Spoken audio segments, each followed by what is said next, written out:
I think liberals have a very hard time understanding their role in creating the market for Trump. I think we have a view of ourselves that has a bunch of blind spots in it in terms of how we're showing up. I've gone all across the country. I've got a chance to go to West Virginia, the red parts of Indiana, Michigan, even the red counties in California. I've gone to the border. And it gives you the chance to really kind of see the world, from the other side as a liberal, as a progressive. One of the things I think that we don't understand, and we have a hard time getting our heads wrapped around, is we often commit the same mistakes with people in the red states that we accuse conservatives of committing. For instance, if you only listen to NPR, only watch CNN, and only read the New York Times and say, I know what's happening, then you're committing the same kind of mistake as somebody who only reads, the Wall Street Journal, watches Fox News, and listens to Rush Limbaugh on the radio. Which is not to say that CNN is as far left as Fox is to the right. It's to say that there's a particular set of assumptions that you're being reinforced in, a particular set of ideas. And so you might assume then that any rational person would be outraged by what you're outraged by and even has the same information that you have. But that's just not true. We can sometimes come across in ways that are offensive to people who are in the red states and who are conservative, which shocks a lot of liberals. Hey, I'm not offensive, and I'm not offending anybody. I'm liberal. I'm for everybody. I believe in diversity. I believe in inclusion. But it sounds the same way when conservatives, a lot of times you challenge conservatives. They say, listen, sometimes you guys sound really racist. Oh my God, I have a racist bone in my body. You're nuts. Quit playing the race card on me. And so, it's the same basic thing. Listen to what folks are saying. I listen to liberals, and they basically treat red states the same way that colonizers treat third world countries. These are ignorant backwaters in the South, full of unwashed, uneducated, dumb people. And what we need to do is convert them to our NPR religion and force feed them some kale so they can actually, rise to our level. And once they rise to our level, then they'll be smart enough to quit falling for dumb, tricks from their Republican masters. I mean, you're just like, do you hear yourself? Do you hear how you sound? Nobody should follow anybody who thinks that way about them. Just like most people of color will never follow a lot of the Republican Party as it talks about people today, because you don't have any respect. You don't understand what you're talking about. You're looking down on us and then telling us that we're dumb if we don't vote for you. No, we're dumb if we vote for you. And it's the same way in reverse. Let me tell you the kind of stuff liberals say all the time, that liberals think, is perfectly reasonable, perfectly rational, and is offensive and wrong. Liberals say about conservatives, especially low-income white conservatives who vote for Republicans, that these people are voting against their own economic self-interest, and it's because they're not well educated. If they really understood what was going on, they never vote for these people because they're voting against their economic self-interest, which is stupid. Okay, let's take that apart.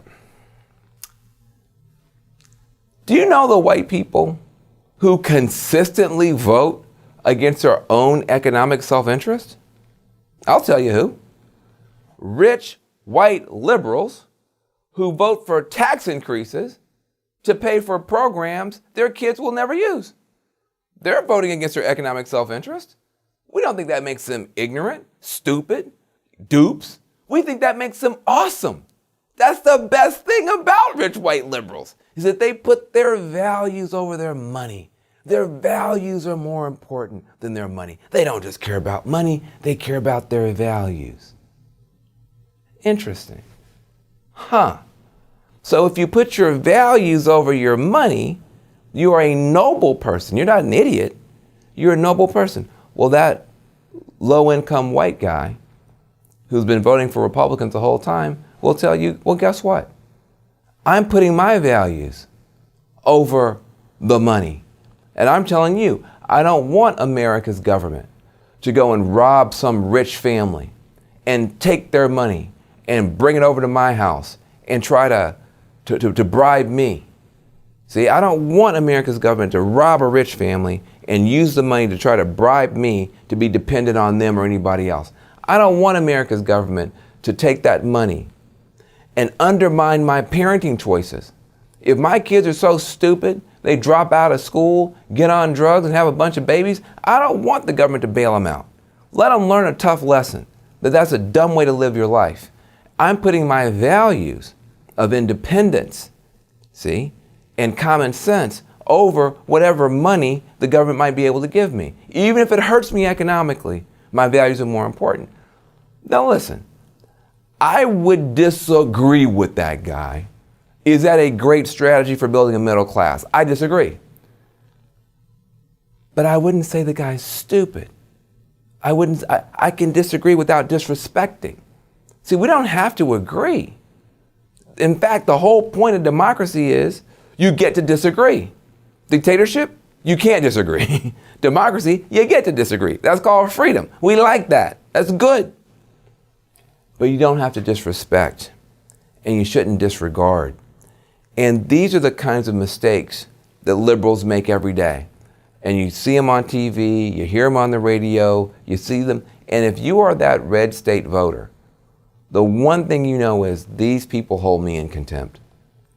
They look down on me, they don't respect me, they don't understand me, and now I can't vote for them. And that's a big part of what's going on. We are not as good as we think we are with this inclusion thing, with this understanding thing, with this empathy thing. A lot of us grew up in neighborhoods or in circumstances where, the straight white male had power and was abusing that power. And so we were formed in opposition to that abuse of power. And it's very hard for us to actually be able to go on the other side and say, wait, there may be some situations and circumstances where maybe we've got some power that we aren't using fairly, where we may have come to some assumptions or some conclusions or have some prejudices that in some circumstances we may be the ones who are mistreating people or misunderstanding people. That's tough, because when you've been in that one down situation and been mistreated for so long, and you still are being mistreated as a woman, as a person of color, as LGBT, and you're still being triggered every day, and you're still being re-traumatized every day. For somebody to say, yes, and the truth is messy, there may be some situations where maybe you're reenacting some of the very things that you would never want. And you may be showing some prejudices, even though you've been a victim of prejudice your whole life. Nobody wants to hear that. But that's a part of what's happening. And so, without ever relaxing our relentless fight for justice for the people who have been traditionally left out, we also have to start opening our heart a little bit more and our ears a little bit more for people who may now newly be feeling left out, either because their economic situation is stagnant or declining, or maybe because they just don't fit in to the new arrangement the way they used to. And so they may have some hurts, they may have some ouchies, they may have some need for a hug and some understanding. And that's the next level. Once we do that, we'll be fine. I believe we can peel off enough people who may have voted for Trump, who may have stayed home, that we'll be all right. But if we're not willing to look in the mirror, we're going to end up where we're headed. And where we're headed is very bad. I think the fundamental thing that I would say to conservatives is that it appears that what we used to call conservatism has been replaced by something else. And a very sneaky set of maneuvers has given us not true conservatism, but just anti-liberalism. And that is a fundamental problem. A conservative would defend America from all enemies, foreign and domestic, including any allegation that a foreign power tried to mess with our democracy. We would expect our conservative friends to be at the forefront of defending American democracy, but that is no longer kosher because it would put you in bed with the liberals who are screaming about Russian interference. And so I'm not gonna defend the country because I gotta stay anti-liberal, I gotta be against the liberals. There are so many conservative opportunities to make real progress in unlikely communities, but for some reason they don't do it. Who is more passionate about marriage and adoption than Republicans who are pro-family and anti-abortion, and lesbian and gay couples who want to get married and adopt kids? So the two biggest champions of marriage and adoption don't work together because Republicans don't see their ally. They literally don't see that the LGBT community is actually the one community in America whose marriage rates are going up as opposed to all the rest of us, and who understand the need for adoption and fighting for it. The Muslim community should be embraced and celebrated by conservatives because look at the work ethic, look at the low divorce rate, look at the incredible premium on entrepreneurship and education, look at the commitment to family and faith. The Muslim community is ripe picking for conservatives, but instead they're all Al-Qaeda. They're all lumped into the most negative category. So I mean, I think that same with African Americans. The two strongest institutions in the black community, hip hop and the church. Churchgoers, that's some Republican stuff. Most Democrats are, on secular thing or spiritual but not religious. African Americans, incredibly strong churchgoers. Hip hop, nobody's rapping about being on welfare. It's about entrepreneurship. It's about material access, and that's very, very consonant with Republican values. But the only thing you hear about black folks on a lot of the conservative TV stuff is all negative.